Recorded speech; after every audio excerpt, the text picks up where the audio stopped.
Hello and welcome back दोस्तों।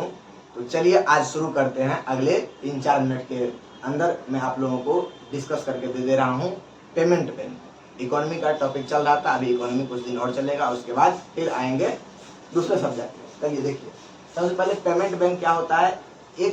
सबसे पहले इसके बारे में ध्यान रखिए कि एक समिति थी जिसका नाम नचिकेत समिति था। इस नचिकेत समिति के सिफारिश पे दो बैंक मतलब का प्रावधान किया गया। एक था पेमेंट बैंक, दूसरा था स्मॉल फाइनेंस बैंक। तो ये पेमेंट बैंक अभी जिक्र करेंगे, ये स्मॉल फाइनेंस बैंक ये नेक्स्ट वीडियो में जिक्र करेंगे, अभी इसका कोई जिक्र नहीं होगा। बस इतना याद रखिए कि नचिकेत समिति के सिफारिश पे दो पेमेंट बैंक आया था, एक पेमेंट बैंक, दूसरा स्मॉल फाइनेंस बैंक। ठीक है, इसका जिक्र नेक्स्ट वीडियो में होगा। देखिए, पेमेंट बैंक का जो स्थापना किया गया, इसका उद्देश्य क्या था? वित्तीय समावेशन को बढ़ावा देना। यहाँ लिखा है वित्तीय समावेशन को बढ़ावा देना। ठीक है, इसकी विशेषताएं क्या होती है ध्यान से रखिएगा, क्योंकि ये सब प्रीलिम्स का एकदम कंसेप्चुअल ऑप्शन है। ठीक है, केवल ये जमा स्वीकार करता है, यानी उधार नहीं देता। जमा स्वीकार करता है तो जमा दो तरीके का होता है, आपको पता होगा, एक डिमांड डिपॉजिट, एक टाइम डिपॉजिट। तो डिमांड डिपॉजिट और टाइम डिपॉजिट दोनों डिपॉजिट है, तो दोनों डिपॉजिट भी ये स्वीकार नहीं करता। टाइम डिपॉजिट को ये स्वीकार नहीं करता, केवल डिमांड डिपॉजिट स्वीकार करता। ध्यान रहे, याद रखिएगा, केवल डिमांड डिपॉजिट ये स्वीकार करता है, टाइम डिपॉजिट स्वीकार नहीं करता। अब देखिए, मैं क्या बताया हूं आपको, केवल ये डिपॉजिट स्वीकार करता, लोन नहीं देता, ऋण नहीं देता। तो आपको पता होगा कि केवल डिपॉजिट स्वीकार करता है, इसीलिए केवल ये डेबिट कार्ड जारी करेगा। ऋण नहीं देता तो इसलिए ये क्रेडिट कार्ड भी जारी नहीं करेगा। वही लिखा है कि ये केवल जमा स्वीकार करता है, जमा में भी डिमांड डिपॉजिट स्वीकार करता है, टाइम डिपॉजिट स्वीकार नहीं करता, इसीलिए ये केवल डेबिट कार्ड जारी करता है, क्रेडिट कार्ड जारी नहीं करता। ठीक है, क्रेडिट कार्ड जारी नहीं करता क्यों, वो मैं बता दिया हूं, दोबारा देख लीजिए। कारण ये है कि ये उधार नहीं देता। अगली बात ये बहुत बारीकी से याद रखिएगा कि जमा स्वीकार करती है, बात सत्य है, लेकिन उसमें भी एक केस है कि एनआरआई जमा स्वीकार नहीं करती।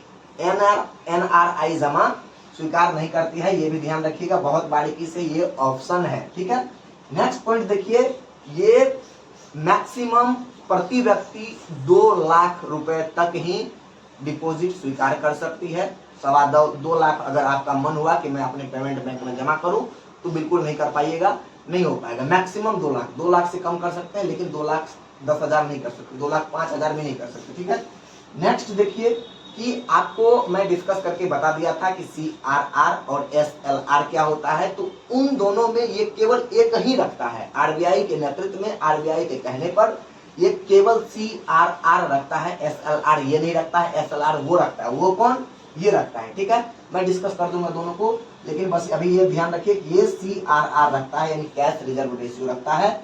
अगली बात ये ध्यान से रखिएगा कि टोटल एसेट्स का, पेमेंट बैंक का जितना एसेट है, जितना लायबिलिटी है, उसका 75%, एसेट नहीं लायबिलिटी, ध्यान रहे, मैं मिस्टेक से बोल दिया हूँ, लायबिलिटी जितना है उस लायबिलिटी का 75% हिस्सा जो है वो जीसेक में निवेश करना अनिवार्य है। ठीक है, ये देख लीजिएगा, हार्डलाइनर बना दिया सेंटेंस को, जीसेक में 75% हिस्सा को निवेश करना अनिवार्य है। ठीक है, अब देखिए, एक क्वेश्चन आ सकता है कि सर क्या मैं या कोई और भी पेमेंट बैंक की स्थापना कर सकता है?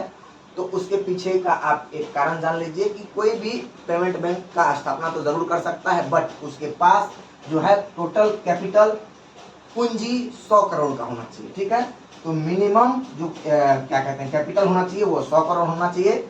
अगर 100 करोड़ किसी के पास पूंजी है और वो चाहता है कि मैं पेमेंट बैंक खोलूं, तो वो पेमेंट बैंक खोलने के लिए वो एलिजिबल है। ठीक है, ध्यान क्या क्या रखना है, एनआरआई जमा नहीं रखता, केवल डिमांड डिपॉजिट स्वीकार करता है, टाइम डिपॉजिट नहीं करता, केवल डेबिट कार्ड जारी करता है, क्रेडिट कार्ड जारी नहीं करता है, 2 लाख तक मैक्सिमम है ये, और फिर 75% हिस्सा जीसेक में अनिवार्य है, और फिर स्थापना के लिए मिनिमम 100 करोड़ पूंजी होना अनिवार्य है। ये वित्तीय समावेशन को बढ़ावा देने के लिए इसका स्थापना किया गया।